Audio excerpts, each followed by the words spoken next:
The following broadcast is a presentation of iRacing Motorsport Simulations live on PTR TV. We'd like to thank all of our partners for their support. He may get the run on the outside, off of the back straightaway. 26 and Hallmark trying to go 3 wide. No one's going to let them. Talking and bobbing and weaving down the back straightaway, looking for a way around. The 5 machine trying to take a look underneath the 3 car. He's going to dive it in down to the bottom. A huge move down to the bottom of the racetrack. Back bumper. Can anything happen through the tri-oval? Walker Thomas to the inside. Here he comes to the outside. Side by side through the tri-oval. The 14. It's going to be a photo finish to the line. Who's going to get it? Walker Thomas. Machine coming out of turn number 4. Tiller looking to go 3 wide, almost 4 wide. He's going to try to look for a gap. Bobbing and weaving for the lead down through the tri-oval. Photo finish. 2 by 2. The 65 gets the win.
Hello and welcome, race fans, back to Primetime Racing TV here tonight with a special Saturday night coverage of the Virtual Racing League, their Southern Spoon Cup Series here, their Season 3 opener, one-off Saturday event for these guys here. I'm Brandon Krutz. Joining me, as always, is Corey Silva. Corey Silva doubling as our tech producer every night, and Corey back here at Daytona.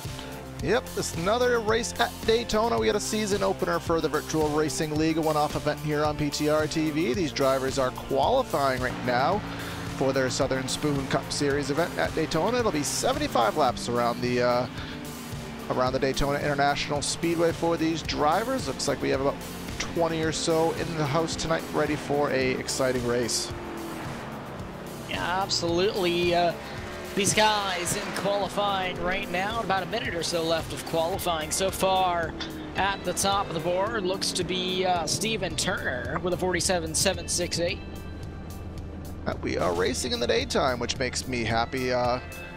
As a broadcaster, a lot of times the day version of Daytona does put on a little bit better race with the slightly slicker track conditions, so that will hopefully help these drivers have a little more help in the draft and making some passes here tonight.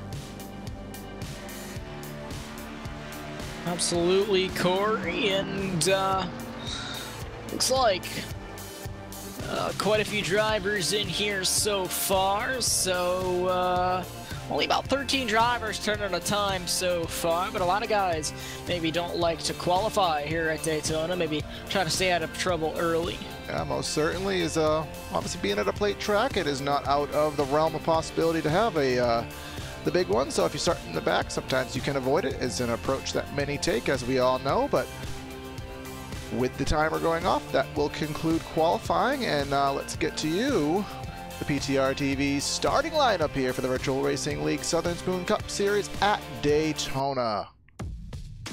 On tonight's poll with his lap time of 47.769 is Steven Turner. We offer him our congratulations on that lap.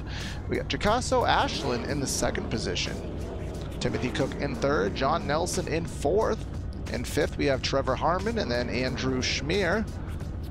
John Roden and Dale Knott, 7th and 8th, and rounding out the top 10, Terry Silvers and Mark Emerson.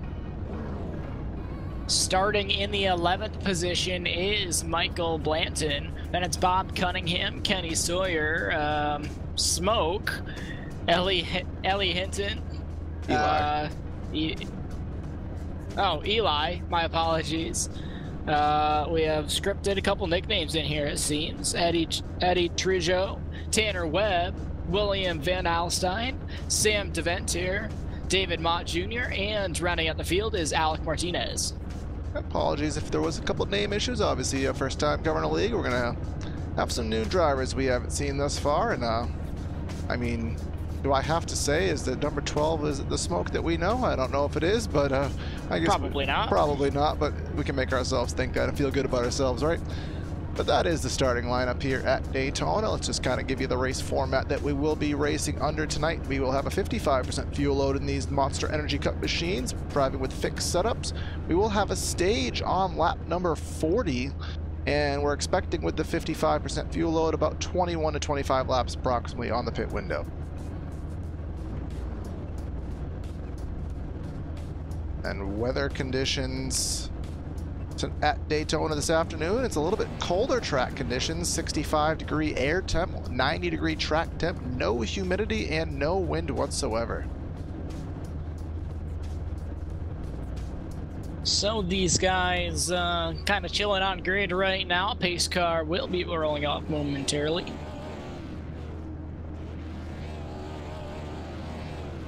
So a couple facts I've been told about the league is for our knowledge going forth. Silver Spoon, the primary sponsor of the league. They are based out of Kentucky, and they are known to be a very good provider of some cheesecake. So if you're in the area, in the Kentucky area, and you love a good dessert, you can always check out sponsor of the league, Southern Spoon. Help them out, help the league out indirectly as well. So as pace car rolls off, these guys get stacked up, doubled up, and ready to go green flag racing here at Daytona. Oh, certainly, and of course here on PTR TV, we want to give a shout out to our camera specialist, Track Cam 4 Gourmets. If you like the views that you do see, check out Istvan's work at facebook.com/trackcams or trackcams22.com, trackcams22.com rather, and maybe you can enjoy the same views that we will have on tonight's broadcast. We are down the back straightaway, halfway down the back straightaway is the number 27 of Jakaso Aslan and the 26 of Stephen Turner. We are in turn 3, about a quarter of a lap from racing. These guys, I'm sure, have had a little bit of an off season here. Their season 3 opener here at Daytona. These guys ready to go fast once again. Get ready for some action-packed racing here tonight. Pace car comes off at turn number 4 at pace speed. Will get ready to make its way down into the safety of pit lane. This time by the iRacing official pace car. Makes that hard left turn down into pit lane. Green flag is in the air. We're underway at Daytona. Stephen Turner in the 26 got a hell of a jump there. He gained about a 2 to 3 car length advantage over the second row, but at a plate track that may not be what he wants. Coming down into turn 1 right now. The 28 now to the back bumper to 26, 29 on the back bumper to 28, 27 and 98 working together up on the high side. Yeah, we'll see if they can get anything done up there and make something happen. At the moment, it does not seem to be the case. Only 2 drivers up top right now. That is the 27 and the 98 of John Nelson. Rolling down the back straightaway now. 26 still holds the lead. 2 cars up on the high side now. Looks like a bit of a breakaway up here. A couple cars falling back. 2 cars up on the high side right now. 4 cars down low. Little bit of squiggling down on the low side now. Yeah, everyone trying to get themselves in place right now. Jakaso Aslan in the 27 is the Lone Ranger up top right now. He's getting passed by Andrew Schmier in the 38. Also by the 98 of John Nelson. Looks like he will be the Lone Ranger hung out to dry there as that lane on the inside has extended everybody single file. Yeah, that little bit of a wiggle kind of got the second group to catch back up. Looks like the 38 car up into the 4th place position. The 98 fell back a little bit. Looks like these guys still gonna hold it single file down to the corner. See, on the top groove, the number 27 has found a little bit of help up there. That is, oh, around goes the 29. No caution. That's Trevor Harmon in the 29 machine. Go back on replay quickly and see if we can figure out what happened to him. He was running in the top half of the field. Looks like off of turn number 4, just a little bit of a bump, a little bit of a bumper hook from Andrew Schmier, sent him around, and amazingly, no one hit him. I can't believe there was no caution for that. Yeah. He was in the middle of the track when the pack came through. He was, and nobody hit him, but look what that's done to the field. We now have 2 drivers up front by about a couple car lengths, 3 drivers up top, and then the rest of the field is extremely spaced out. So a couple cars trying to get that high line to work. 98 car jumps up to the high side now. Not going to have any help up there, however. He's going to end up falling back. 26 goes up to maybe pull a little bit of a block. Yeah, he did try to pull off a little bit of a block, but nothing doing right now. It looks like the outside is not going to go anywhere. John Nelson only has the help from Andrew Schmier, and that's not going to be enough to pull any kind of run up there. It looks like these guys are pretty content to kind of just pace themselves out here as it's early in the race. So heading down the back straightaway now, they'll go single file once again. 2 cars up on a high side. That's the 98 and I believe it's the 38 up there. Yeah, it does look like that is the case, Brandon. You can see here, we'll just kind of showcase what the 2 packs are right now. As up front, we have 11 drivers. The last one in line is Sam Deventier in the 97. We have 1 driver kind of by himself now. That's Kenny Sawyer in the 72. And then all the way back in 13th, almost 5 seconds back, the pack is led by Eddie Trejo in the 11.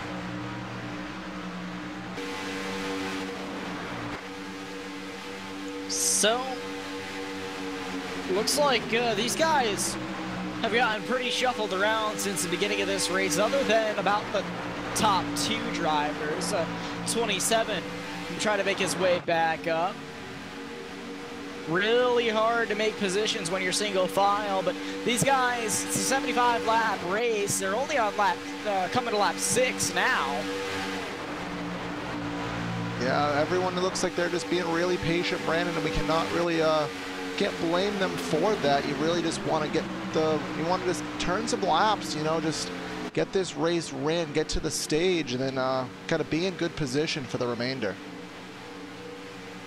And keep in mind, ladies and gentlemen, we do have a caution on lap 40 for the stage, so something to keep in mind. These guys maybe just going to play it out easy up until that point. Remember, it is the season opener for these drivers, so you really just, you want to feel out the cars. There may be some new drivers in the league compared to what you had last season, so you kind of just want to run your race, see who you're racing with, see what has changed, just kind of get comfortable, and then make your move when it counts. What potential strategy might these guys be able to play here, Corey? Well, with the 55% fuel load and the stage being on lap 40, Brandon, there is going to be a pit stop beforehand. So the only strategy that would really come out of it is when do you pit, who do you pit with, and just making sure that you nail that green flag stop if it does happen to be in the green.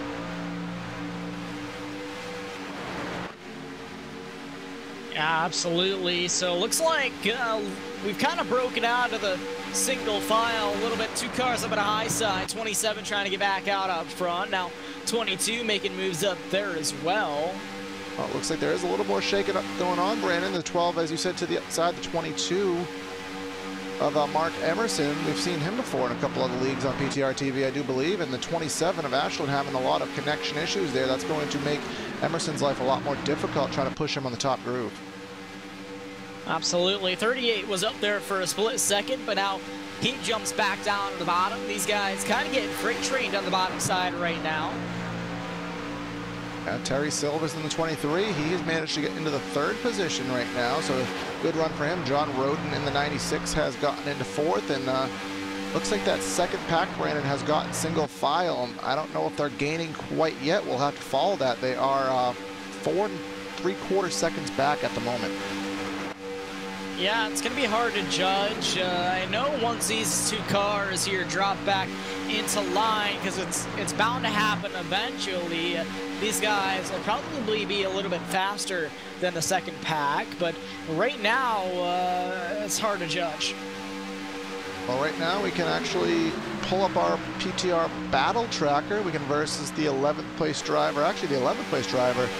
He's dropped into no man's land right now. That's John Nelson in the 11.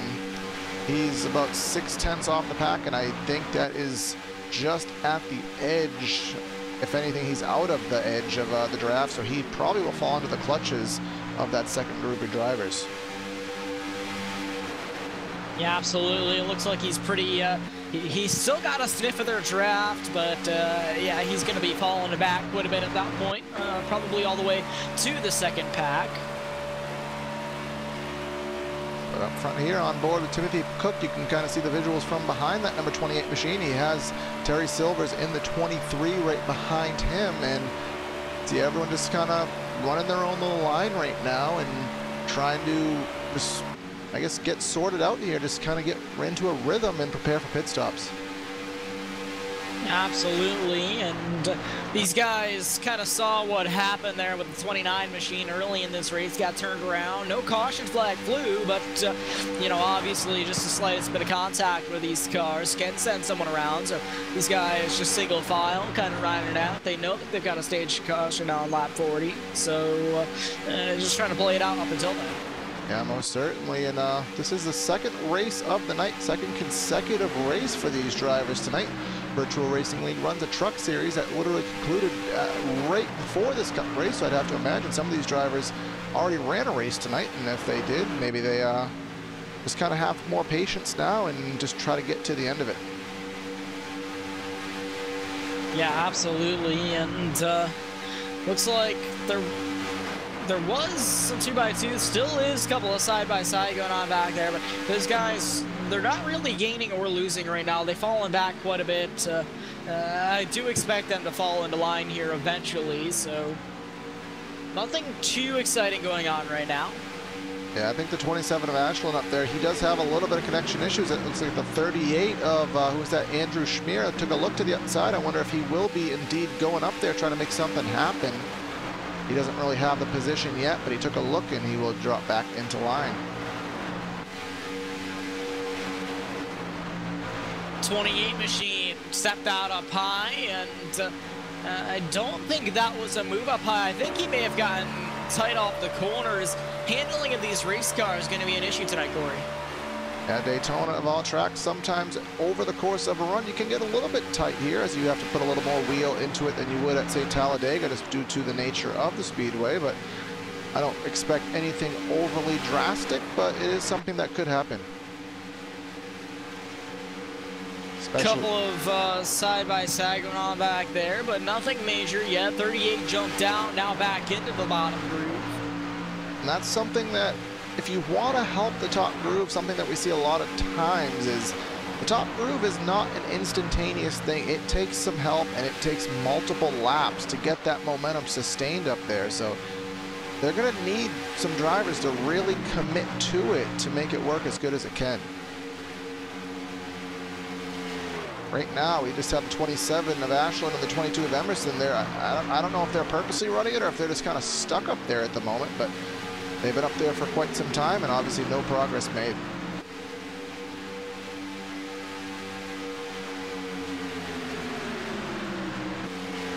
'26 moved up about a lane. That's something that he's going to watch out for, Corey. As the leader, he moved up almost a full lane. The 28 car did go with him, but that's something that these guys easily could have just passed him had they had a run. Yeah, maybe they just kind of decided to play nice and just knowing that we're not going to shove their car into a hole that early, but most certainly you have to hug that white line. You can't give anybody any ray of hope because they will go for it. As Trevor Harmon, remember, he was the one that spun out off turn number 4 off the bumper of the 38. He is now about to go a lap down since we never had a yellow, and he will go high and out of the way, and for his benefit, hopefully get to the end and tag along with these guys. as there's a little bit of 3 wide as they manage to get by him. And the 38 of Andrew Schmier has decided to take it to the high groove. So now there's 3 drivers working the top side of the racetrack. We'll see if they can make any kind of progress. Yeah, a couple cars up there now. It looks like there is a good second groove starting to form. As I say that, the other 2 drivers at the tail do go to the bottom line. Looks like they are going to take a slight advantage of those cars being up there, not really willing to go with that. And Brandon, I was bringing up earlier the second pack. Remember, they were, last I checked, 4.7 seconds back. That gap now, Eddie Trejo, is now only 4.3, so they've only taken off 0.3 of a second. But, I mean, in all mathematics, they are gaining a little bit. Yeah, a little bit, Corey, but right now, I don't think it's going to affect anything. This front pack, if they do stay 2x2, those guys should definitely start gaining more and more. But if these guys up on the high line do keep falling off the way they were before, it shouldn't really affect much. Yes, but we are getting to the point where we expect the pit window to open. Remember, we have a 55% fuel load as we have a 4th driver into the top groove there. Actually, we did for a moment. He already dropped to the bottom. With our 55% fuel load, we have expected, based on what we know from other series and full fuel loads in these machines, that pit stop should be about 20 to 24 laps in that ballpark. So the planning stages must be on for a bunch of these drivers. Yeah, absolutely, Corey. And these guys, looks like a couple aggressive moves starting to go on now here, as the higher groove has made a little bit of ground. We got 3 cars working up there now. Yeah, Brandon, this is the best that they have run right now. Here comes Schmier. He got a run. He got a huge push from Ashland side by side with a 28, and he may have a fender to the right rear of the leader. Not quite, but the outside finally is getting somewhere. This is the closest that these guys have been so far. 38 up on the high side, trying to get around the 26. Not going to happen yet.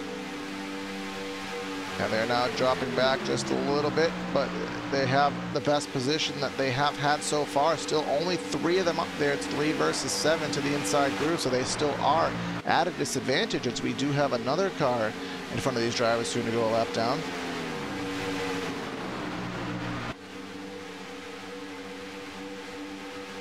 I believe that's Michael Blant.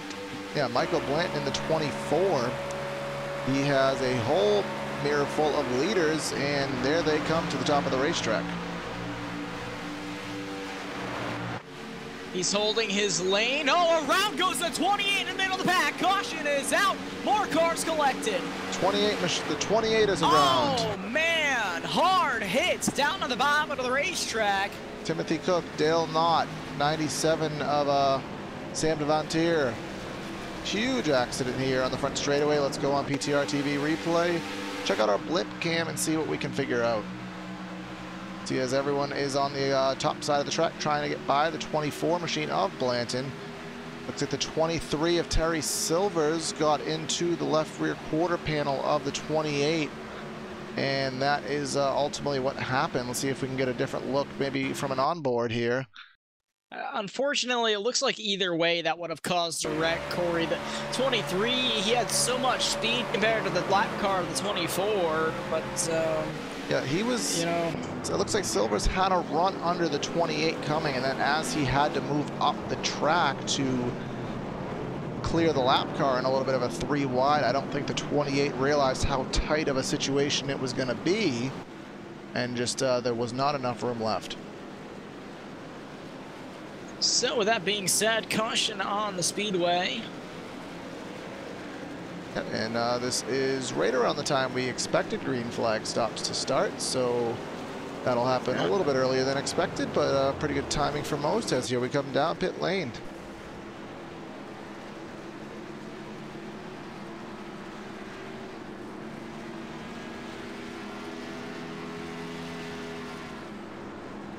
Tire field down pit lane, and Brandon, you may be able to confirm this. Is there backup cars in this event?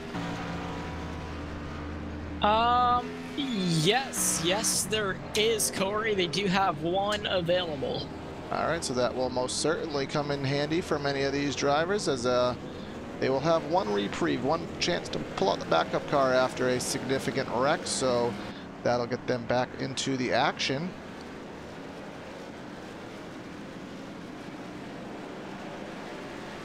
After that wreck, everybody's still on the speed. Everybody still is in the race. I do believe we have not dropped any. Still have 20 drivers on the racetrack right now.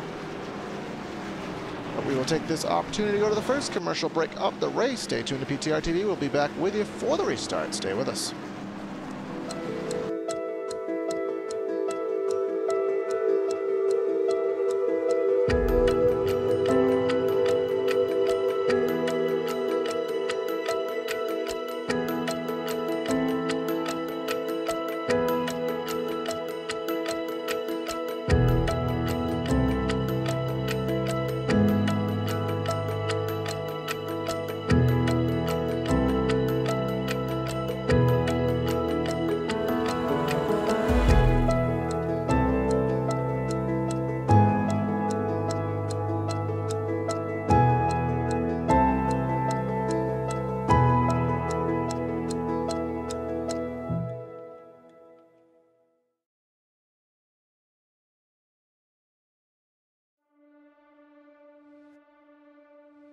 When I was 16 years old, I was working in a Goodyear tire store, and my boss actually built an old dirt car, street stock Monte Carlo.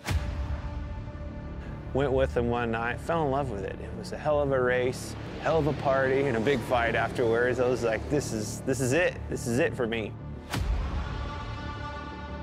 It wasn't long after that, I was driving an old 78 Camaro out of the weeds at that guy's farm. We pulled that thing out and made a race car out of it, and away we went.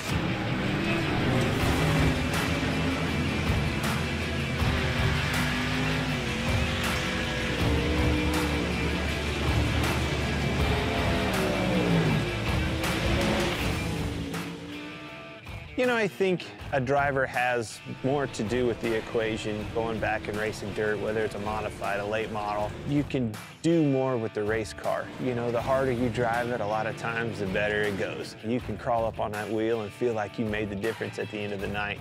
Asphalt car, you can't overdrive them. Well, that was the first thing that I had to learn right off the bat is, oh my gosh, I've got to discipline myself, not overdrive this thing, and that's how you get the most out of it. Truth be told, communicating the right information to your crew and your crew chief so they can do their job and make their appropriate adjustments for you to go faster and do your job is probably 90% of the game in our world.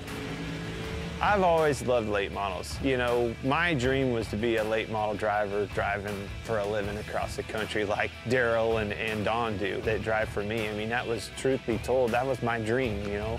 I always wanted a semi. I always wanted a stacker trailer with 2 hot rods in it, and let's go racing. Let's take off with your buddies and go race and chase that dream. Never in a million years did I think it would turn into a Cup Series, and I actually have an opportunity to own 2 you know, dirt late model teams.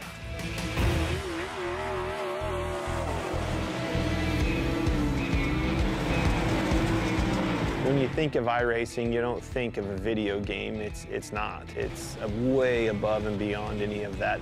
You know, dirt racing changes so much. The track changes so much. Being able to capture that, to, you know, experience all those details that surround dirt racing and make dirt racing what it is what makes iRacing so cool, because they did nail all.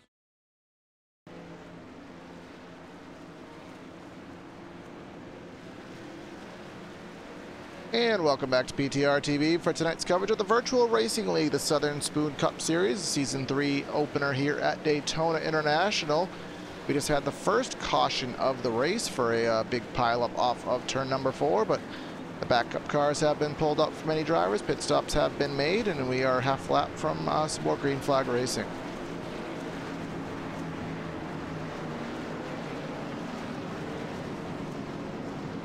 The field slowly rolling down through turns 3 and 4 now. Steven Turner to the inside. He is the race leader at the moment. Terry Silvers in the 23 to the outside. And then in row 2, we have John Nelson and Eddie Trejo in the 11 machine.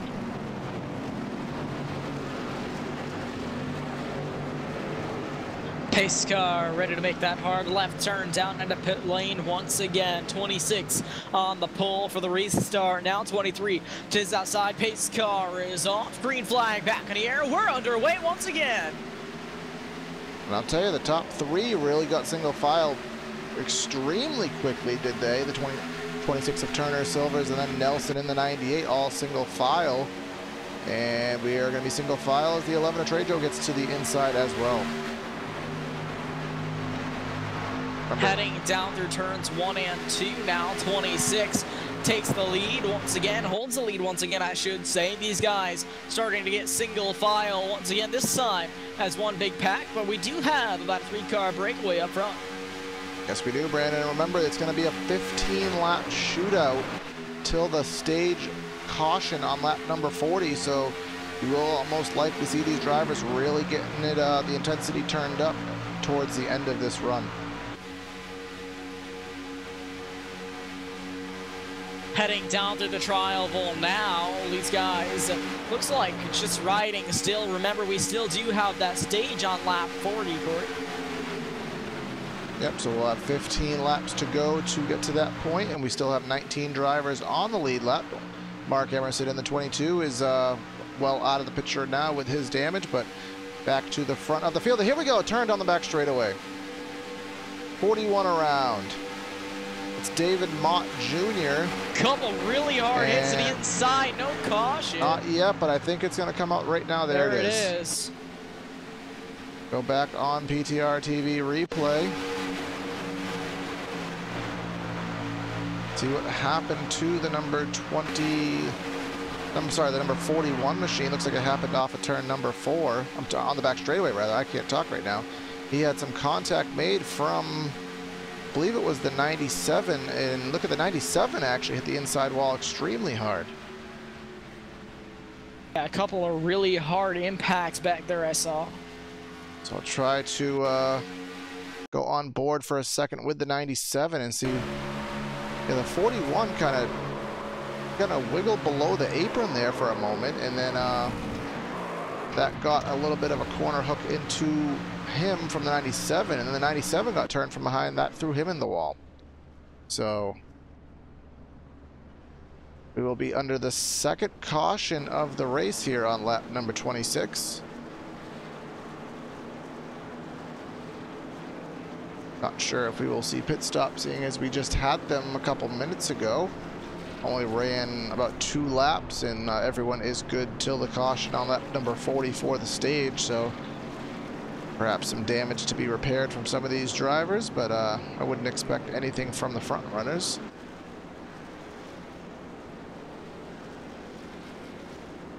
And as I am correct on that point, we'll see who does come to pit road. We have Kenny Sawyer in the number 72 machine, and it looks like some heavily damaged vehicles behind them. Eli Hinton coming in, he had some damage. The 16 Tanner Webb, Alec Martinez. Remember, there is a backup car available for all these drivers, so I don't know if some of them may be saving it for a later stint in the race, because remember, there's still over 50 laps to go in the race, so there is potential for some more carnage, so you don't want to waste that backup car any earlier than you need to. Yeah, absolutely, and very important to keep your car clean throughout the race. They do have that one backup car just, you know, waiting there for them in the garage area just in case, but with that being said, you don't want to use that too early. And again, that is something that is not implemented in every race you'll see on the iRacing service. There are many a league that do kind of mandate the one car you have is the one car you have, but many a time you will see on these plate tracks that there is kind of a little bit of a reprieve built in, and you can't really blame them. We do know how these races can turn out both in the sim racing world and in the real world, so kind of nice to know that there is a second opportunity if something does go awry.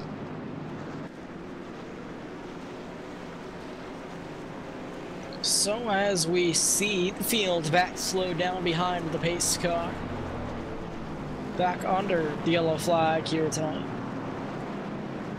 do want to, of course, thank everyone here, for fans of PTR TV and of the VRL Southern Spoon Cup Series, for tuning in to tonight's broadcast. It's a moment of one-off broadcast. We will, not Saturdays aren't traditionally a night that we do cover, but we helping these guys out tonight with their season opener and tentatively bringing you their season finale, I believe in a couple months' time. So, new to the channel, we obviously appreciate a like and subscribe. You can follow the content if you like what we do here on PTR TVs.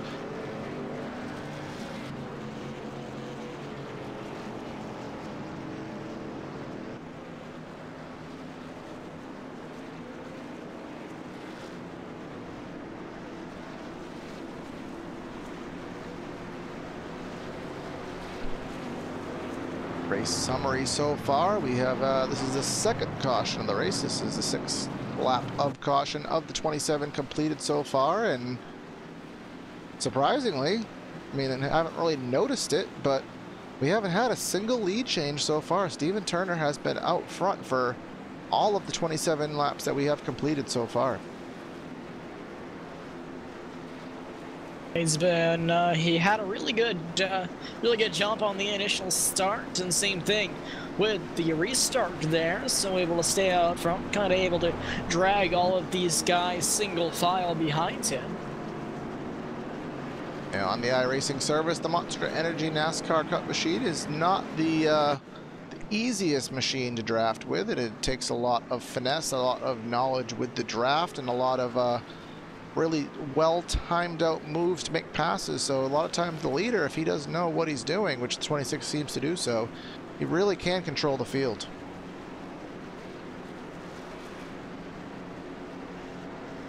And we have been told from our audience that the 97 of Sam Devontier has had to take it behind the wall. His terminal damage on that number 97 machine, so that will leave us 19 cars left in the race right now, 17 of them being on the lead lap. Michael Blanton in the number 24 is 1 lap down at the moment, and then we have David Mott Jr. Remember, he was just involved in that last caution. He is now 2 laps off the pace and going very slowly on the front straightaway. Not sure if he's waiting for someone to pass him via a penalty, or I think that may be the case, as someone is going by him right now. Yep, there he goes, getting back up to pace, getting back in the field. So lights are out, field is doubled up, stacked up, and ready to go back racing. 17 drivers on the lead lap, 19 still in the race, half lap from the green flag.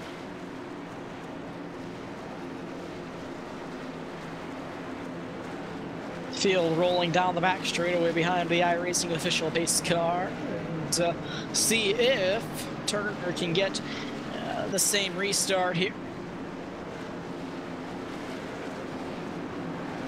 Can anybody dethrone that 26 and get a point for leading a lap so far?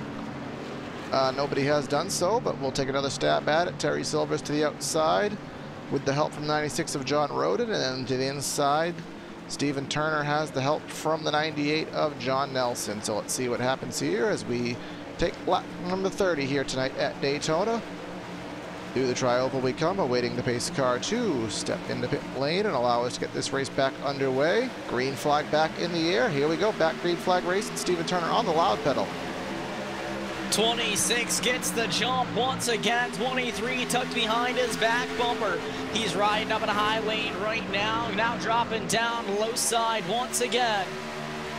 And we're going to let you feel the thunder here on PTR TV. We're going to turn up those engine sounds and let you feel the racing here tonight.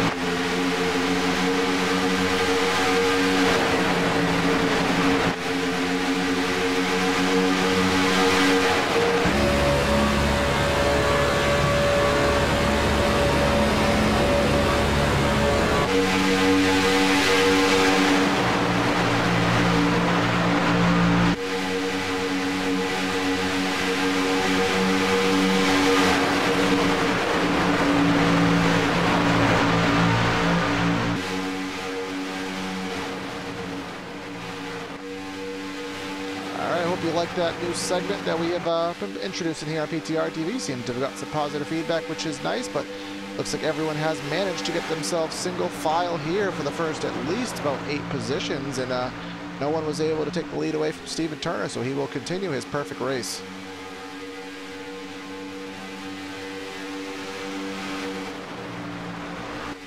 Single file all the way through up until, who is that? I believe all the way back until Trevor Harmon, who, remember, he's now back on the lead lap after his initial spin that brought up the first incident of the race, but was not actually a caution.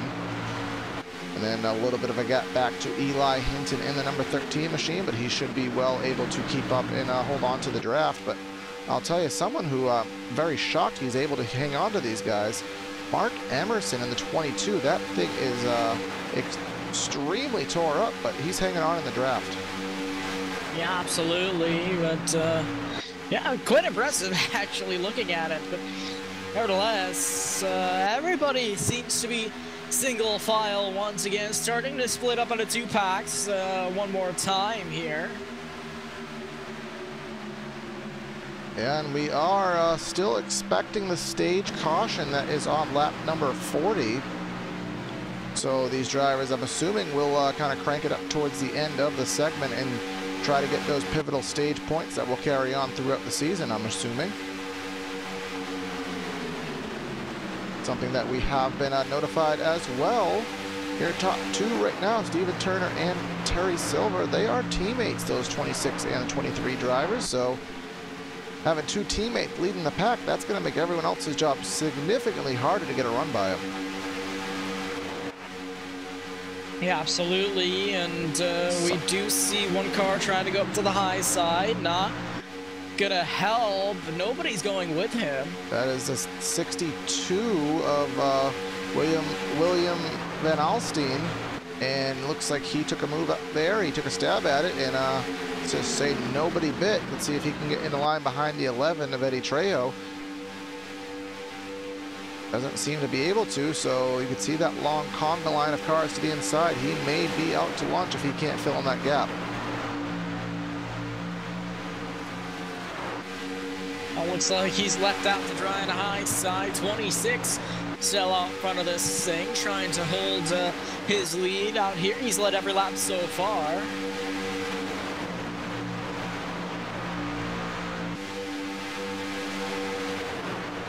Yeah, he's doing exactly what he needs to do. The 11 machine is not letting him in. Kind of drifts up the track, kind of moves the 62 up a little bit in the racetrack.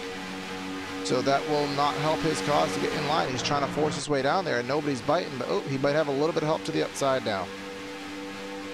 These guys gotta watch how much they push on the back bumper of these things. We already saw a couple of wrecks happen because of some pushing going on back there. Yeah, you most certainly need to be careful with the rear bumpers of these machines. They are very susceptible to spinning around, as we've seen tonight a couple times.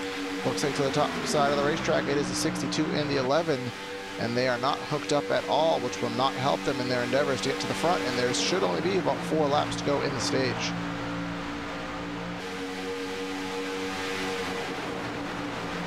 As we head down the Daytona Super Stretch, all these drivers screaming by it, approaching 200 miles an hour, and still up front, 26 machine running his perfect race, and still the 2 drivers up top, 62 and the 11, just kind of hanging up there because nobody is going for it. Is anybody going to make any moves for the stage?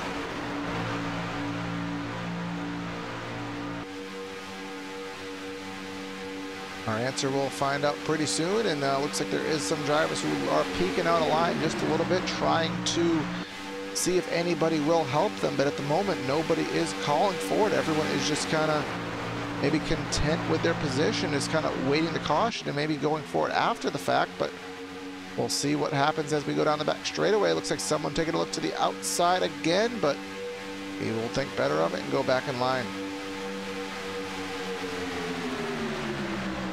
Heading down into turn number 3 now. There's a couple of cars still on the outside. That's the 11 and the 62 car. They made it up outside of the 98 so far. It looks like the high line could work, provided there's a couple more cars out there. We did see on the prior run that with about 3 drivers up top running pretty solidly, they were able to nearly get side by side with the leader. So it is possible with more help, the 2 drivers by themselves versus almost 20 by themselves on the inside stacked up is not going to make any progress.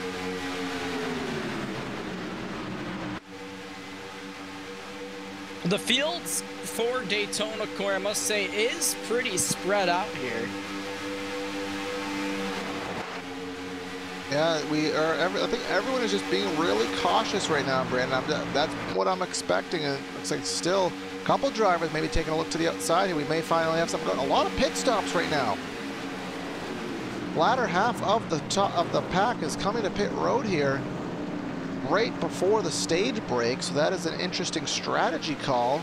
We'll see what happens up front as the 98 of John Nelson, he's taking it to the outside of Terry Silvers. Let's see if those 3 drivers working the top groove can finally make a move on Turner.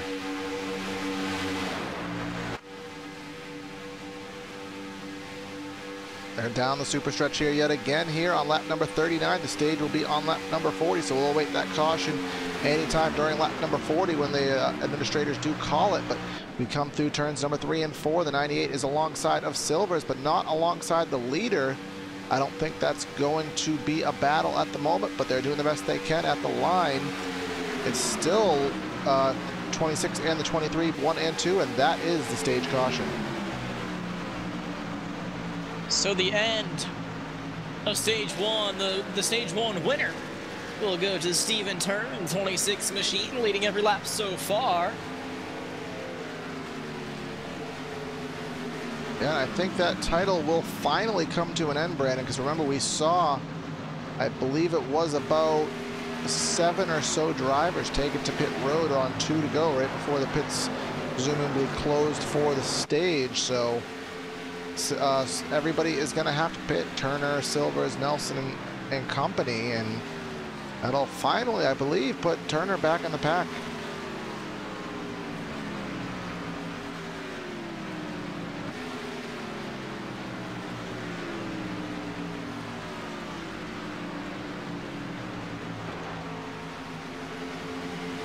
Everyone, they are trying to catch up to the pace car, which is on the back straightaway, so everybody will get assembled behind that, and we will see what the strategy does bring, as this is the stage caution. So stage 1 completed.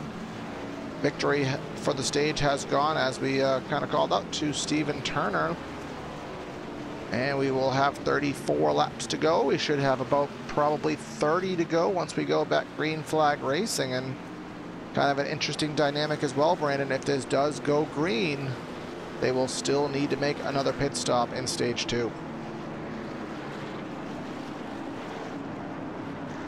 Yeah, absolutely. So, sure, we're going to see everybody down in pit lane this time by, I believe the pits will be open this time. They very well should be, as we'll see how many drivers do break for pit road. We obviously would expect everybody who has yet to be on the speedway to come to pit road, and looks like that obviously is correct. So here they come to pit road, to their attention of their crews for some stops, but you can see the drivers still on the speedway. The ones that did stay out, or did rather pit right before the stage, they are staying on the track, which will shuffle the running order.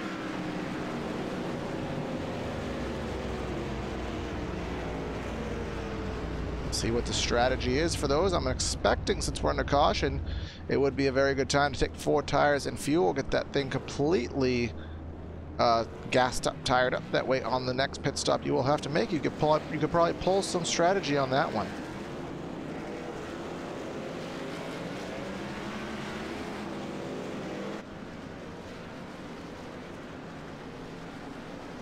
We are under the stage caution here on PTR TV for the VRL Southern Spoon Cup Series. We're going to take it to another side-by-side commercial break.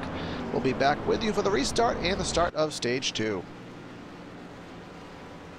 I knew when they came to our shop and scanned cars and went to the detail of getting that car right, I knew that it was going to be over the top, because it blew my mind just the work that went into making sure the car itself was legit. This sport has been around a long time. The competition can't be replaced. And that's what brings people back to the racetrack week in and week out.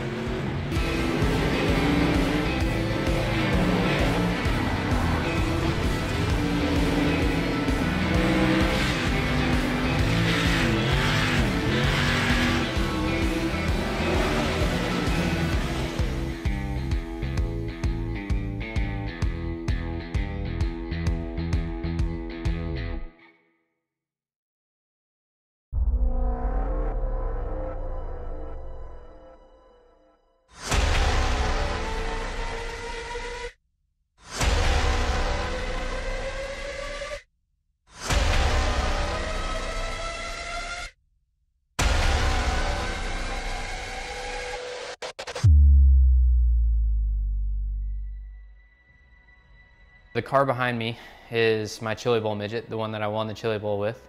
And what's interesting about that is it's actually the car that iRacing scanned that's going to be available to all the iRacing members out there.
And welcome back, race fans, back to PTR TV here with the Virtual Racing League, and these guys stacked up, doubled up, ready to go back green flag racing.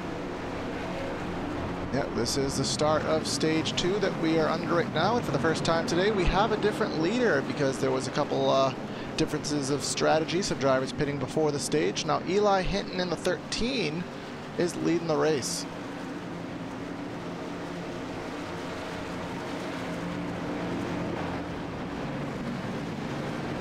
So, pace car ready to make that hard left turn down into pit lane once again. Hinton ready to get back on the loud pedal. Green flag back in here. We're underway once again. Here we got the green flag back in the air for stage number 2, and Hinton has gotten himself a large lead, 3 or so tenths of a second, or 3 car lengths rather, and that's not going to be what he wants, as these drivers will have a big run once they do draft back up to him. And here they come, the 27 to the outside, the 22 following him, and the 18 is behind him.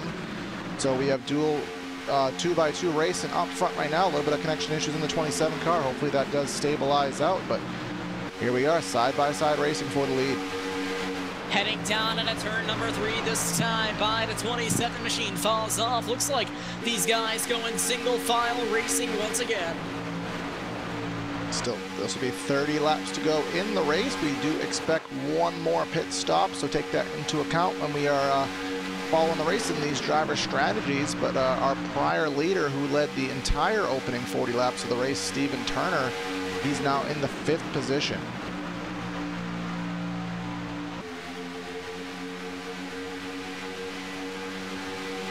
Down the back straightaway we come. First 5 or so drivers are single file. Only drivers on the outside are the 27 and the 22, and they are dropping back with their lack of help right now. But actually looks like in the latter half of the field, some drivers are trying to consider the outside groove. And here we go, 22 around. Caution on the speedway, wrecking further back in the pack. That'll bring out another caution here tonight. Let's go back onto the Primetime Racing TV replay and see what we can figure out. 22 already had damage. The 96, it looks like Emerson was, I mean, he was pitching down, but the 96 just came right up into his back bumper and came up the racetrack, and Emerson, and tough break for a lot of guys there. Yeah, Emerson seemed to be a little indecisive on which line he wanted to run. He kind of chose to run the middle, and 96 went to the bottom, and the hole was kind of there, but not really enough to... and that caused a little kind of racing deal contact we had, and caution flag out again.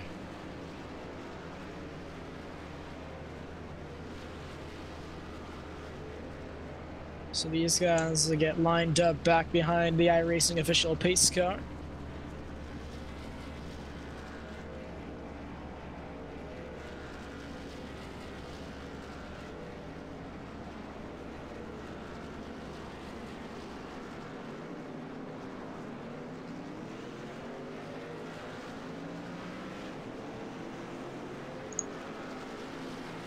I do not expect anybody to pit after that short little run there. Looks like no, a couple guys psyching out there. Maybe a couple of guys in the back coming in the top bomb. But that's all about expect to see here.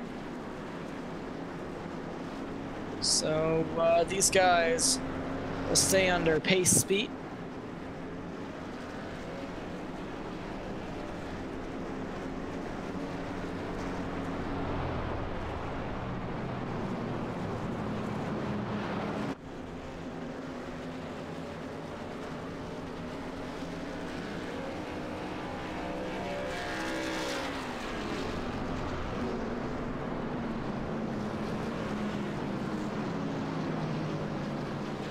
Well, we do apologize, folks, but couple technical difficulties we gotta take care of. We are forced to go to a commercial break real quick, but stay tuned. We'll be back with you for the restart.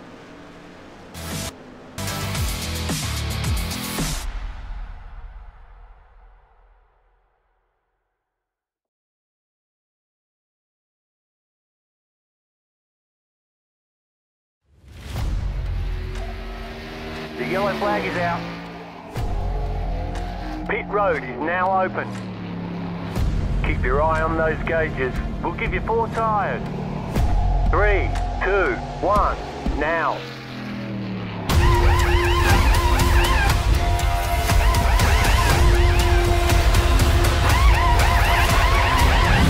We're done. Get going.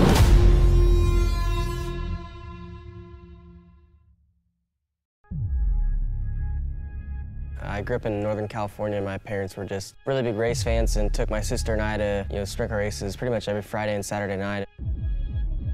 So I did outlaw kart racing from 7 till I was 14. And then that's when I got into 360 and 410 wing sprint cars.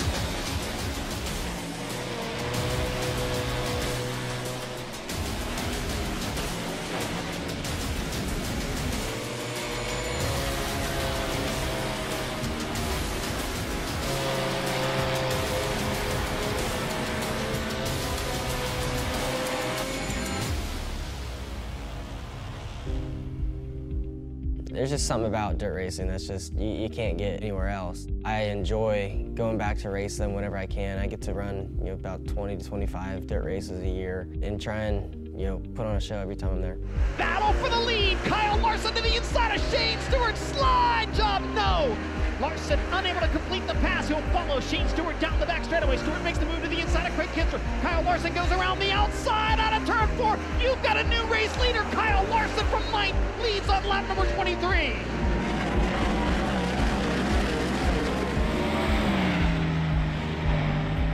I'm probably just a little more relaxed, I guess, at the dirt track just because it's for fun, where the NASCAR stuff, you know, it's points racing and a lot bigger sponsors and stuff you have to please and all that. You're there for 3 days a week, so your approach is a little bit different there, where sprint cars, you're there for 5 or 6 hours and moving on to the next racetrack.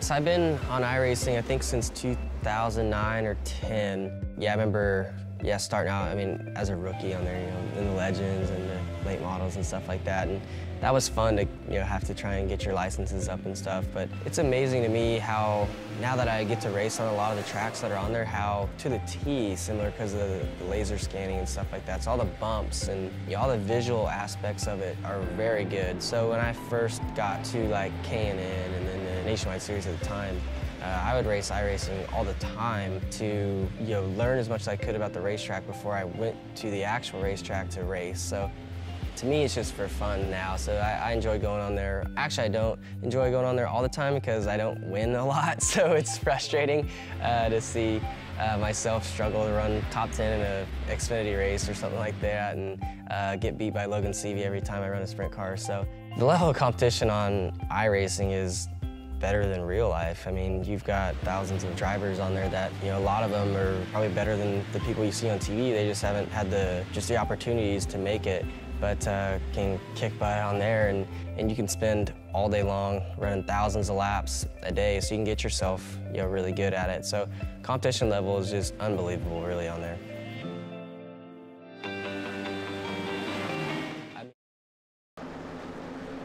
And we're back here on BTR TV for yet another restart here tonight for the Virtual Sim Racing Southern Spoon Series Cup Series at Daytona. There will be 24 laps to go once we get the green flag. Eli Hinton still leading, and onto the outside groove we have Alec Martinez. So these guys are stacked up, ready to go back green flag racing here. We are on lap 50, going to 51, and pace car ready to drop down. Corey, take it away. Most certainly, we come off turn number 4 here at the World Center of Racing Daytona International Speedway, and awaiting the iRacing.com pace car to pull into the pit lane, and there it is, green flag in the air. And what happened to the inside groove? Wow, that was an odd-looking restart. 13 is going to be way out in front of the field. That's not going to play out well for him. Yeah, not at all. Remember the suck-up that you get in the draft, that will give them momentum. The 18 machine should have a pretty sizable run. You can see it visually with the help from the 16 machine of Tanner Webb. Coming off turn number 2, Hinton's going to be a sit and duck. Or no, he won't. Very surprising that I thought the 18 was clearly going to make a move on the 13, but he did not do so. Stayed in line, giving him a push, and now the 23 at Terry Silvers to the outside. He is going to work with Eddie Trejo in the 11 and see if they can get that outside line moving. Coming down to the trial, and out 18 right on the back bumper to 13, now 16 up front as well. The high line trying to get going. That's the 23 up there with, I believe it is the 11 machine that it is. 27 and 72 back there as well. Yeah, there's 4 drivers to the top of the racetrack, and as this race does wind down, I do expect more drivers to finally get that outside lane moving to make these positions happen and to gain these spots towards the end of the race. But at the moment, it looks like Hinton on 13. He is he's leading a pretty good position right now. 6 drivers single file, and now Terry Silvers gets single file behind that as well. These guys starting to drop down single file once again. Seems like a common theme here tonight, but unfortunately, with the draft package on these Gen 6 machines, it is hard to keep multiple lanes going. Yeah, most certainly. It takes a lot of time, a lot of commitment to make that groove work. You really can't get discouraged when it takes a couple laps. You may lose a little bit, but if you do really persevere, you can get that outside lane gaining spots.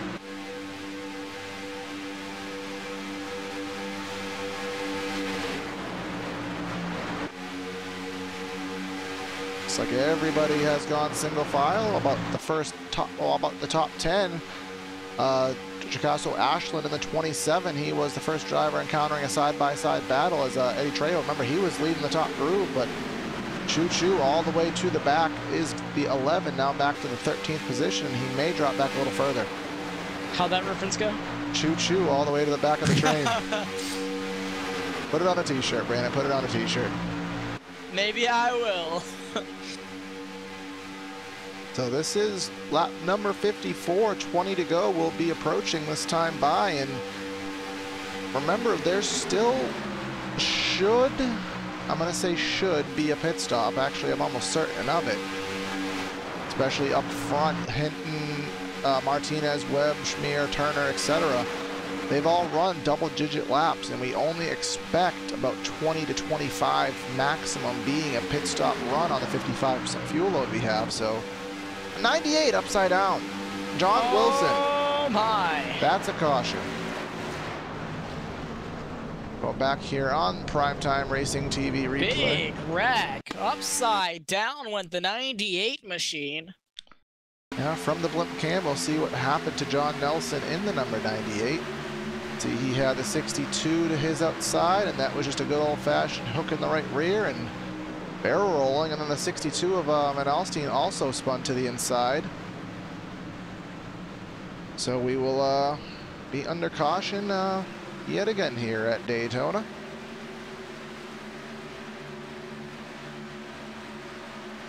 Eli Hinton in the number 13 will find his way to the iRacing.com pace car, which do not know where it is on the speedway. We will have a ways to go to catch up to it, and I assume we will see some pit stops because this should put them in the fuel window to be able to make it to the end.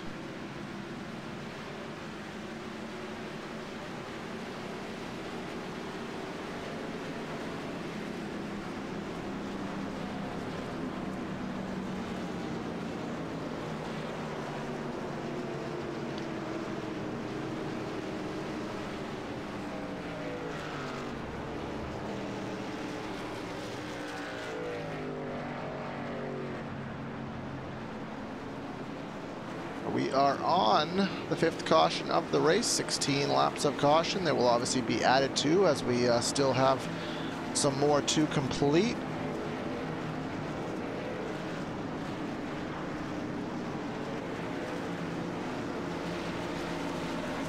Just did get asked from perspective on what was the cause of that caution. We did see it on the replay. From our perspective, it did look like the 98 was running his line. The 62 may have came down a little bit, but we would have to analyze that closer. But that was our initial assessment of the wreck. But everyone does come down to pit lane led again for what we assume to be the final stop of the race.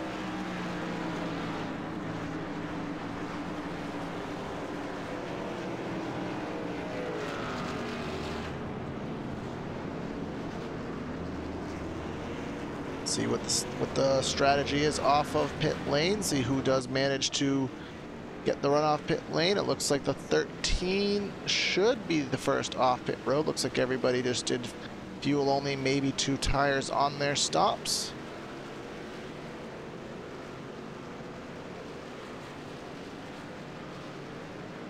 So these guys will fall back under pace speed here behind the iRacing official pace car.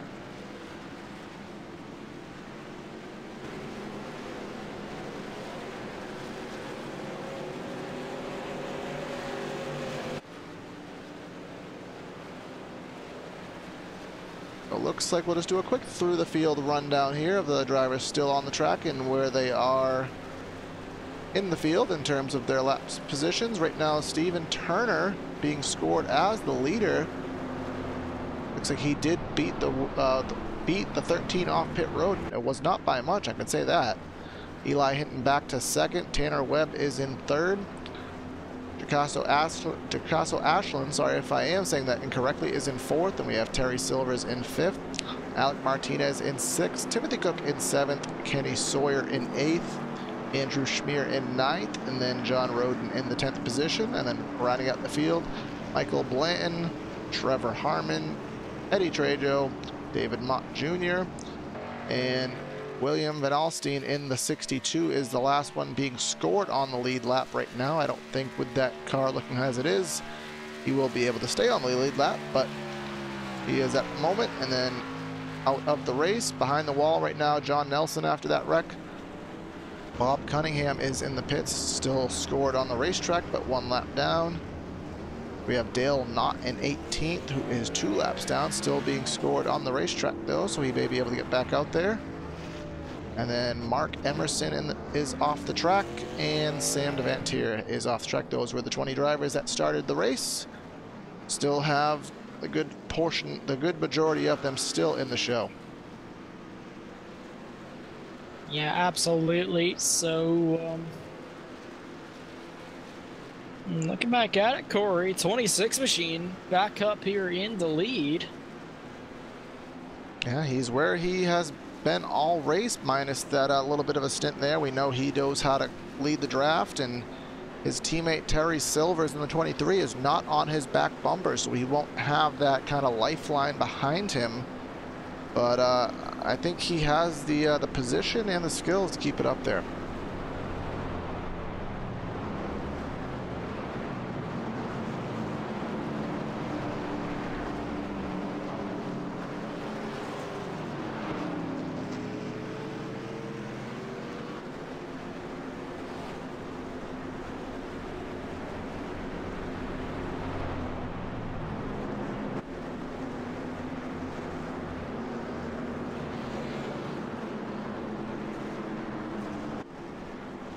We want to thank everyone for tuning in to tonight's coverage here on PTR TV. We do apologize for the commercial breaks. Obviously, these are very long, painful laps around Daytona under pacing conditions, so we do apologize for all the side-by-sides, but we are on one to go, and we're ready to go back racing in a lap's time.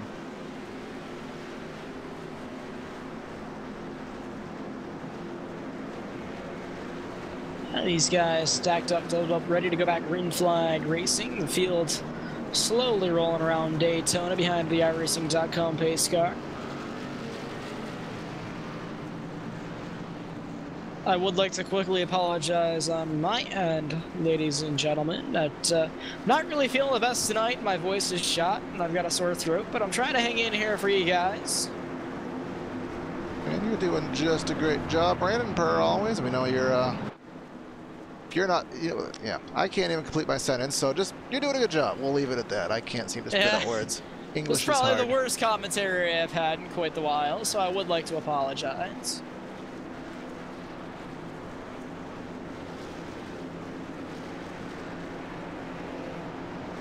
Here we are into turn number 3 and 4 behind the iRacing pace car, getting ready for another restart here today.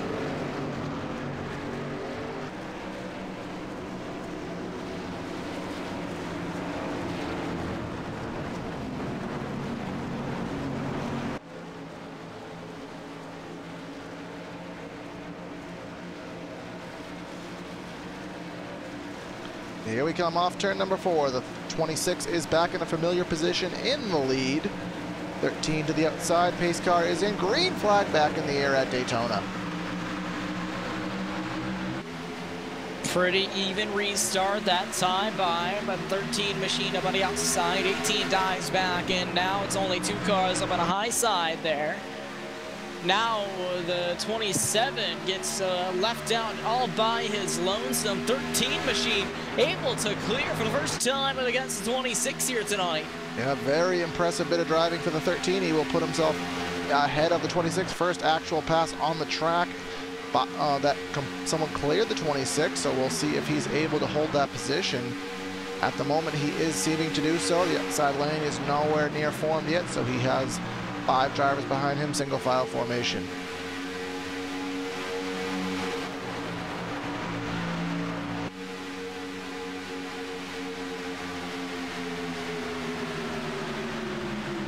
26 lock bumpers with the 13. He is not leaving any space whatsoever between him and the 13. Eli Hinton trying to figure out what to do with the draft. He's not really been in a position all race to have to pull out and make a pass in this scenario, but with 15 laps to go, he's really going to have to figure something out. We know how long it takes and how difficult it is to plan a move here. Heading down the back straightaway now down into turn number 3. Looks like these guys gonna end up single file once again. Not too much action going on right now, especially up in the front part of the field. 2x2 up outside of the top 10 now. Yeah, right at the latter half of the top 10, Andrew Schmier in the 38. He is leading the charge on the outside. Eddie Trejo in the 11 behind him. They are side by side with Michael Blanton in the 24. And while they are doing this, they're losing a little bit of time to the single file pack ahead of him. They do not want to lose the draft, don't want to fall too far back.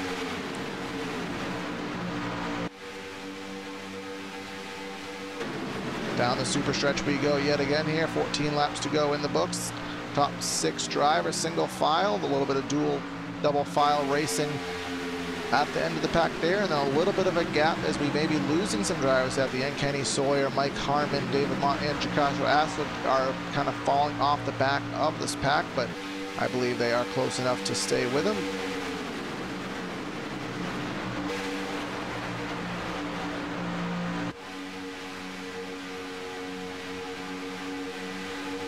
So Brandon, if you ran the Daytona 500 here on the iRacing service in the NASCAR iRacing series, if you were in this position right now, when would you make your move, and what kind of moves can you make, really? Well, Corey, single file, the way that they're racing right now, you really don't have much of an option but just to hang in there until around the last 5 laps and pray that someone goes with you. And the last thing that you want is to, you'll be in the second position and you feel like, okay, hey, I laid off a little bit. I can kind of put the motor down, put the throttle down and get that run. You take a look to the outside and you think the guy behind you is going to go with you. And then what does he do? He fills in the gap and then choo-choo, you're all the way back to the back of the train. Copyright Corey Silva 2018. There it is. It's been a while since I came up with a new saying, so there it is. But 26 with the bump draft down the back straightaway into turn number 3. He has to be careful that he does not bump draft through the turn. Otherwise, there will be some chaos coming on, but he did give him the room that he needs as we come off turn number 4 and click another one off the board.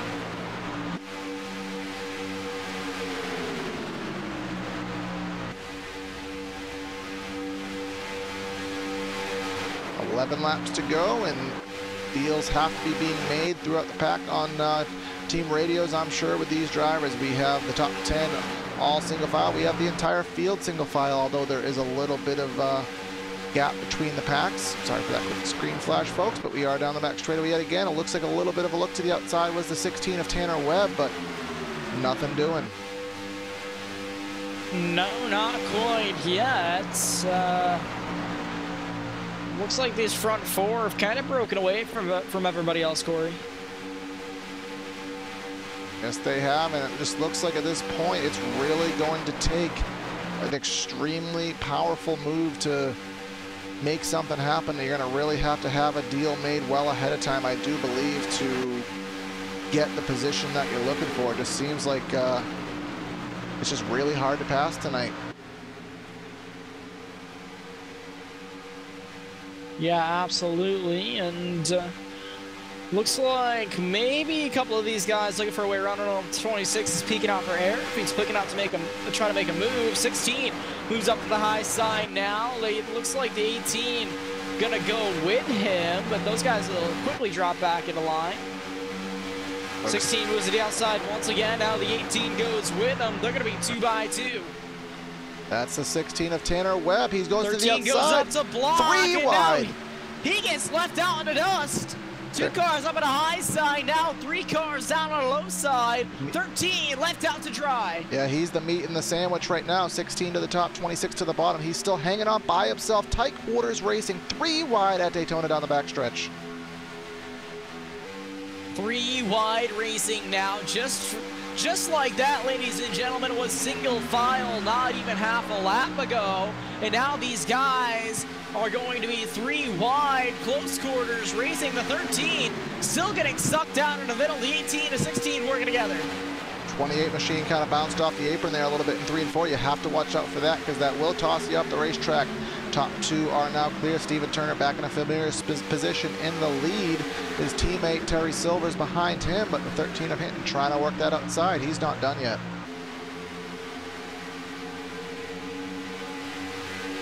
Here they come on the outside groove. Hinton and the 16 and a couple other drivers populating the outside route here as we are in single file laps left. We have 8 laps to go in the race. These drivers trying to make the best move they can. Time is running out.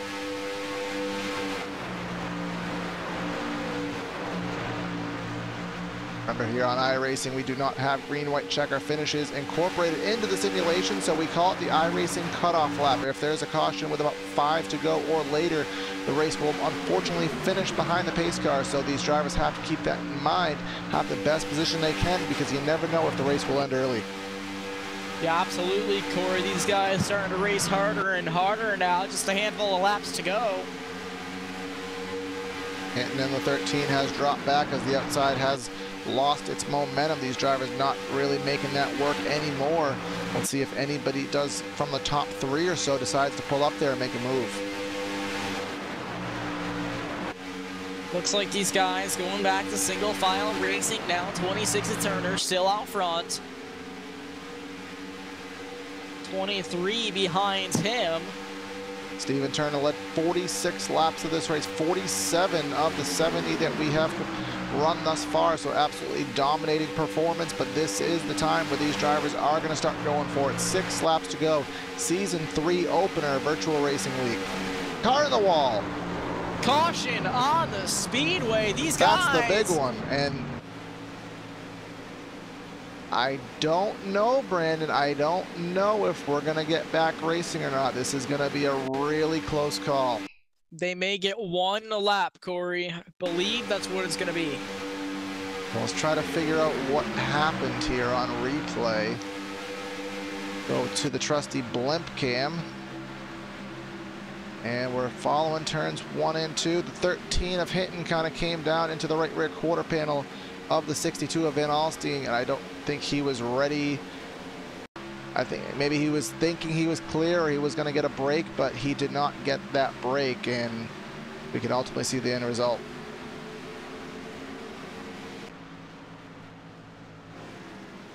So another caution here tonight, and this is 5 laps to go. I had just mentioned the lap prior, what I like to call the iRacing cutoff lap, which more often than not is about 5 laps to go. It takes usually 4 laps for a caution to cycle through. We have the catch-up lap, as I call it. We have the lap for for lead lap cars to pit. We have the lap for lap down cars to pit. And then we have kind of the assembly lap, and then we go green. That's usually how cautions work. So we have this caution on 6 to go. I think we're kind of cycled through on 5 to go. So as Brandon said, pit lane should be open this time. So we, at best, we're going to have a green-white checker 2-lap dash. At worst, we're going to have a 1-lap shootout.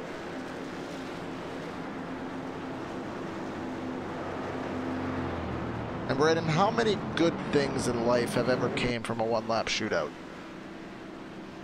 Well, how about a win at Daytona? That will definitely happen for one person.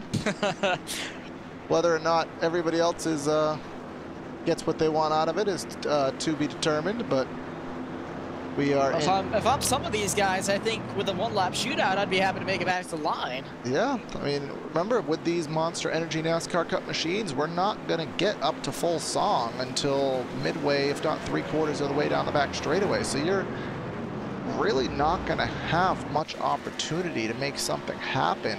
It's going to really depend on how good of a start you get, if you lose time, or if you can get any kind of suck up off the guy in front of you from a distance back. Yeah, absolutely, Corey. We are getting kind of unofficial fact right now that this is looking from the driver's perspective and the driver's interface that this should be a one-lap shootout. So we will. Yeah, absolutely, and that's normally the call around when they get the caution at around 6 to go. So let's just kind of give you a little bit of a rundown so you know where your favorite driver may be running and know what to expect. Steven Turner, where else would he be but in the lead right now? His teammates Terry Silvers in second, Timothy Cook in third, Michael Blanton in fourth, John Roden in fifth, Alec Martinez in sixth. Then we have Tanner Webb, Eddie Trejo, Trevor Harmon, and David Mott, the top 10. Picasso Ashland is 11th. Kenny Sawyer is in 12th. Andrew Schmier is in 13th. And that is the last driver on the lead lap at the moment. Dale Knott is in 14th, 1 lap down. Bob Cunningham is... Actually, William Van Alstyne is in the pits right now getting some damage repaired. Not sure if he will get out there at all to finish this race. Bob Cunningham in the pits as well, and everybody else is completely out of the race server.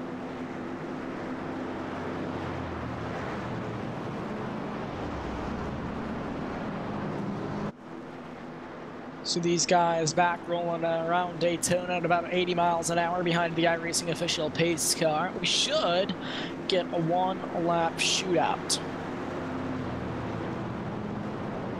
And stay tuned after the broadcast. We will hopefully be able to give you some post-race interviews, being that it is a new league for us. We don't have as much driver communication as we used to, or we are used to, so hopefully some of these drivers can find their way into the booths and talk to us, so stay tuned for that after the broadcast. But we got to figure out who those drivers will be, because as we said, we're going to have a 2.5 mile dash to crown the season opener champion here tonight at Daytona.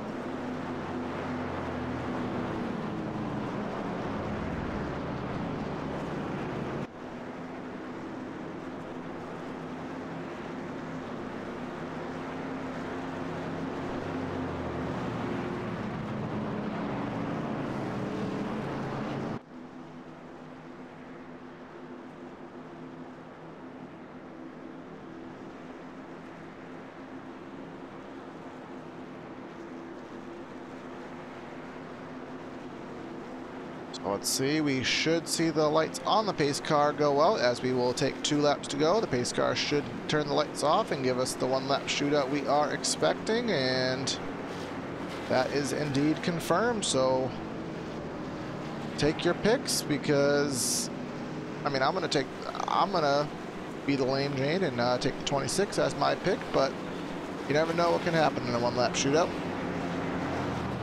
Very, very true. Yeah, I think I'm gonna end up taking the 23 on this one. I think he'll have a pretty good shot there on the outside line. Remember, they are teammates, but ultimately teammates means nothing here in a 1-lap shootout. This race will be determined most likely from the second row. If I'm being honest, I do believe 24 of Michael Blanton and the 28 of Timothy Cook, they will have direct influence. All depends which one of those cars can give the lead to the better push. Give the lead to the better push. Give the lead to the... Give the push to the lead to... You know what I mean. I wanted you to try to explain it for me, because it made no sense, and I knew you weren't going to be able to do it. The second row, which one of those drivers can give the lead row the better push? That is what... There you go. There's English. You knew what I meant, and you had to drag the... Anyways. That'll be a new t-shirt. English is hard. Stay tuned. So, using your proper English, Brandon, take them down for the final restart. The iRacing official pace car makes its way down Facebook. off of turn number... No. Hey, Corey. Be quiet. I got this. The iRacing official pace car makes its way down into pit lane. Green flag is out for the final time tonight. We're underway for 1 lap to go at Daytona. And the start is extremely even between the top 2 drivers. The push was pretty good on both ends, so let's see what happens here as everyone scatters about trying to get the best finish they can. The 23 actually has a little bit of an advantage through 1 and 2 at the moment, but some door banging on for second. Heading down out of turn number 2 now. They're going to be 2 by 2 by 2 up there in the lead pack. It looks like the 26 at a disadvantage. Put the 23 out front of this thing for right now. The outside lane got the push. The 24 did a good job. Oh, they're wrecking behind him. Big wreck. It's going to be the coming down. Mark Martin and Kevin Harvick asked finish here at Daytona. Can the 23 hold them off? Can Silvers get the run? 18 takes a look to the outside, but it's not going to be enough. Terry Silvers wins the season opener Virtual Racing League Silver Spoon Cup Series. And that was a big, big wreck back there down in turn number 3. Man, oh man. Before we go back to our step away for the post-race show, let's try to go back quickly on replay and let you know how that finish played out from the blimp cam here. You can see with the push from the 24, Silvers got the lead. He was able to clear as well as actually the 24 didn't really clear enough, and the 26 got into him, and it was just a good old-fashioned shootout between him and the 18, but the 18 just could not get the momentum that he needed. So after that finish here, we'll offer our congratulations to the race winner of the Daytona race tonight, Terry Silvers, and like I said, stay with us for the post-race show in a matter of moments. It's going for dirt on there for forever.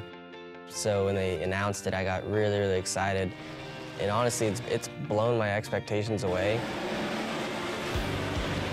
The cars, to me, drive really good when the track's hooked up. The visual part of the racetrack changing is amazing. How you can run some laps and see it start to get shiny, and then you feel it getting slick. Areas of the racetrack getting dirty, and then you get some cars run through there and it cleans off and gets grip back. It's nuts. The tear-off feature is really cool. Watching the wing move backwards and forwards. I run with the virtual reality headset too, so being able to look down and see everything, it looks extremely realistic. So yeah, it blew my expectations away. And it's only going to get better, really.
Red Bull GRCs are now available on iRacing.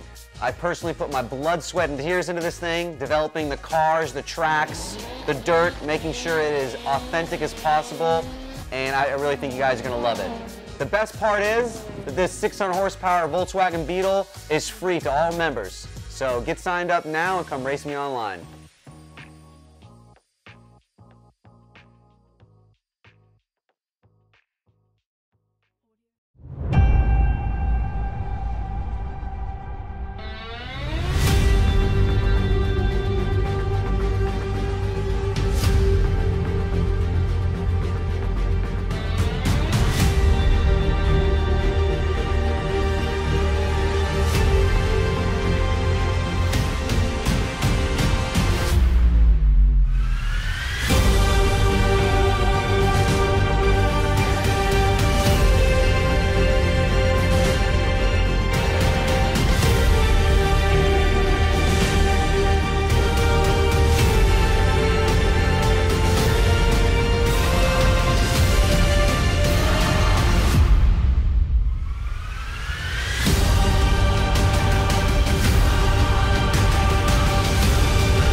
When I was 16 years old, I was working in a Goodyear tire store, and my boss actually built an old dirt car, street stock Monte Carlo. Went with him one night, fell in love with it. It was a hell of a race, hell of a party, and a big fight afterwards. I was like, this is it. This is it for me. It wasn't long after that, I was driving an old 78 Camaro out of the weeds at that guy's farm. We pulled that thing out and made a race car out of it, and away we went.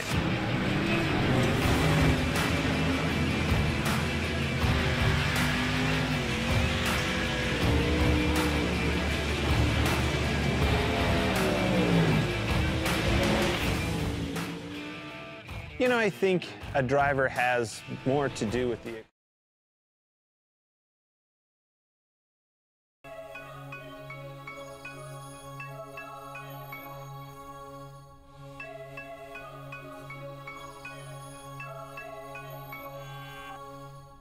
And we're back here on PTR TV. Sorry for the extended delay there. A little bit of communication issues getting some of the top 3 finishers into our booth here, but we've assembled, well, we've at least grabbed a couple of them. So we will start with the 3rd place finisher. Actually has just arrived, so I'll talk to the 3rd place finisher of John Rodden.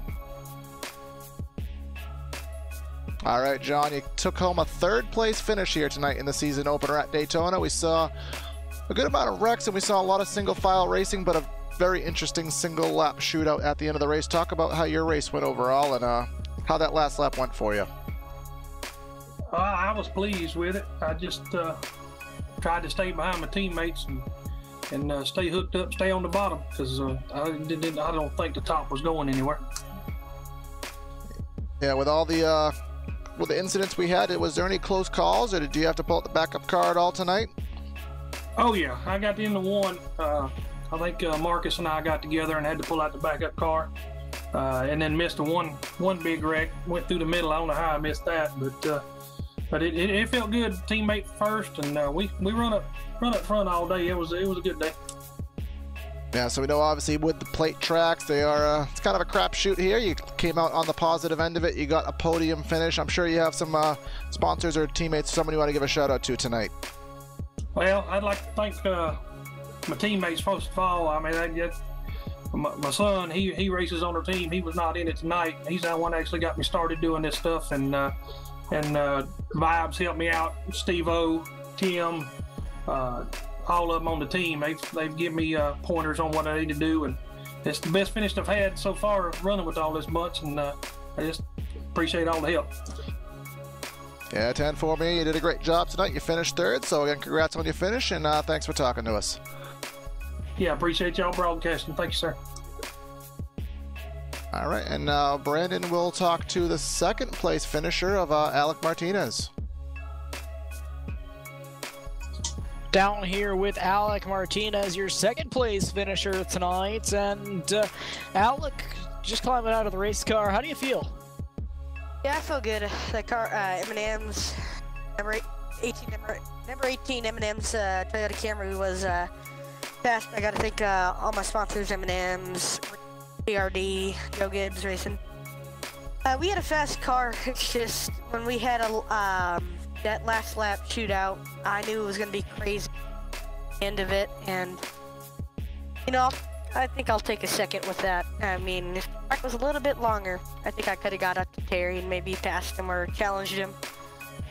But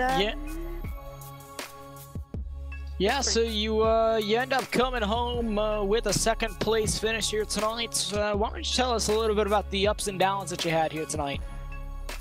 Yeah, I was working with my team. We were kind of had some team strategy going on for the race, and I was sticking with Tanner, Eli, and Andrew.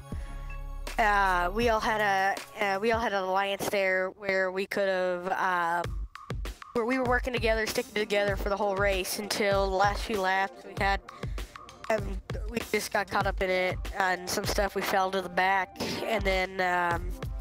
You know, lots of things brought us to the back. Our fuel was there; it was close. If we were gonna go green, we had to probably pit again.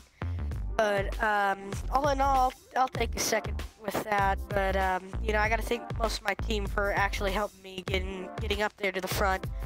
But you know, it was a fun race, so we'll have to go get him at Atlanta. All right, awesome job tonight. Is there anyone else that you'd like to shout out to while we have you? Yeah, I gotta thank my team, Tanner, Eli, Andrew, and everybody who puts this league together, and all my sponsors, and to you guys for doing the broadcast, and I hope the fans enjoyed it. All right, well, thanks for talking to us, and everybody, second place, Alec Martinez.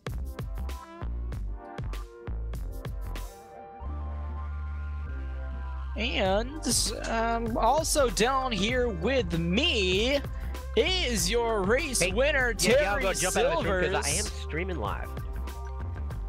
Terry Silvers here with us. So, you come home with a race win tonight, man. How do you feel? Dude, the first win Daytona ever. I'm happy. Let's go. Yeah, so fresh out of the race car, man. How you feeling right now? What was your race like? You know, tell us about some of the ups and downs. Obviously, you come home with a race win tonight. Just give us a little bit of your in-race experience. Well, one of the hardest parts is trying to adjust our pit strategy doing 200 miles an hour. I'll tell you that. I almost wrecked a few times trying to take off the tires, trying to figure out our gas amount. And keeping Steve-O up there in the lead, our main goal was to keep him up there for at least 38 laps so he could lead the most laps read for the race. And also, he got the pole and he led a lap. So we are Team Stream, and, you know, we're trying to do a team effort. And if we can all work together, go into pits together, come out together, I think we'll have a higher chance of winning the race. And that's kind of what happened, except for that late last caution. And it kind of let him, he kind of got screwed. So. Yeah. Well, you know, obviously Daytona, kind of a wild card race. Do you have any close calls here tonight that maybe got it through your mind that you weren't going to be able to come home with a win tonight? No, except for that first one where I think the guy in front of me got spun and we both kind of went high. Other than that, it was a pretty clean race. I was on the bumper of Steve-O for most of the time with 0 green popping up on my screen, but I was pushing him. Other than that, it was a pretty clean race. Made all my pits pretty good. One stop, I had to back up about a foot. But other than that, it was a great race. Yeah, absolutely. You come home with a race win. Is there anyone that you'd like to thank, give a shout out to here tonight? Well, I want to thank my mom. But I do want to thank the admins who are helping us out during the stream. We got Scripted, Andrew, Marcus, who else we got? A couple guys who help us out through the season, and they're, you know, we couldn't do it without them. And I'd also like to thank all of my admins in my chat who watch my stream as well, because I couldn't do it without them. So I want to thank those guys. And to Steve-O, man, he's crashed me a few times, and he's been in the opposite position as I have. This time we raced each other clean, so it was great. It was just a little unfortunate there at the end. Looks like him and the number 24 got into it, so I feel bad for him, but there's a long season to go, so maybe he can get him one before the end of the race, in the season. Awesome job tonight, Terry. Your winner here with the season opener Virtual Racing League Southern Spoon Cup Series here from Daytona. All right, so that is the post-race show. That is your top 3 entries. Again, apologies for a little bit of a delay getting it, but we did bring it to you indeed. So wrap-up coverage tonight with the final rundown at Daytona. With the victory, as we just spoke to, was Terry Silvers in the 23, leading only 1 lap in tonight's race. Alec Martinez in 2nd, John Roden in 3rd, and then rounding out the top 5 was Trevor Harmon and Tanner Webb, and then rounding out the top 10, Eddie Trejo, Andrew Schmier, David Mott, Chicasso Ashland, and Michael Blanton in the top 10. And then rounding out your field, Timothy Cook, Kenny Sawyer, Stephen Turner, Dale Knott, William Van Alstine, sorry about that, Eli. And then we have Eli Hinton, Bob Cunningham, John Wilson, John Nelson. I cannot read right now. I'm apologizing, folks. Corey's on Struggle Street right now. Yeah, it's a late night. It's midnight here Eastern time. We have Mark Emerson and Sam Devantier rounding out the field. And then Brandon will chug tonight's broadcast out with the sponsors. Yeah, obviously we couldn't have this channel up and going like we do without our channel partners, including Movement Fabrications. It's a family-run business formally established in 2012 with over 25 years of experience in the ventilation industry. We offer a wide range of services. This includes ducting, ventilation, extraction, and canopies. If you're in the Nottingham, UK area, Movement Fabrications is the ventilation service to trust. Also, Krutz Custom Graphics, custom racing shirts, hero cards, paint schemes, and much more. From local racers to big race teams, we've got your back. Based out of upstate New York, Krutz Custom Graphics is always P1. Also, iBog iRacing Broadcast Overlay Graphics, custom graphics, coding, and theme design for iRacing's two main overlay systems, ATVO and IRTVO. If you're a broadcast company looking to make your channel shine with custom overlays, talk to Jason Allison with iBog iRacing Broadcast Overlay Graphics. Also, a huge shout out to iRacing Motorsport Simulations for providing this awesome service to us. Huge thank you and shout out to the staff with iRacing and awesome simulation we have here. Also, big thanks to TrackCams4 Gourmet for these awesome camera angles tonight. Visit him at trackcams22.com or find him on Facebook at facebook.com/trackcams. Also, real quick shout out, be sure to check out our Patreon to keep broadcast quality high and costs low for league owners. We need a little help from the fans. Check out our Patreon at patreon.com/PTRTV. If you become a patron, you'll get rewards that vary depending on how much you donate. English is hard. Oh my gosh. Become a patron at patreon.com/PTRTV.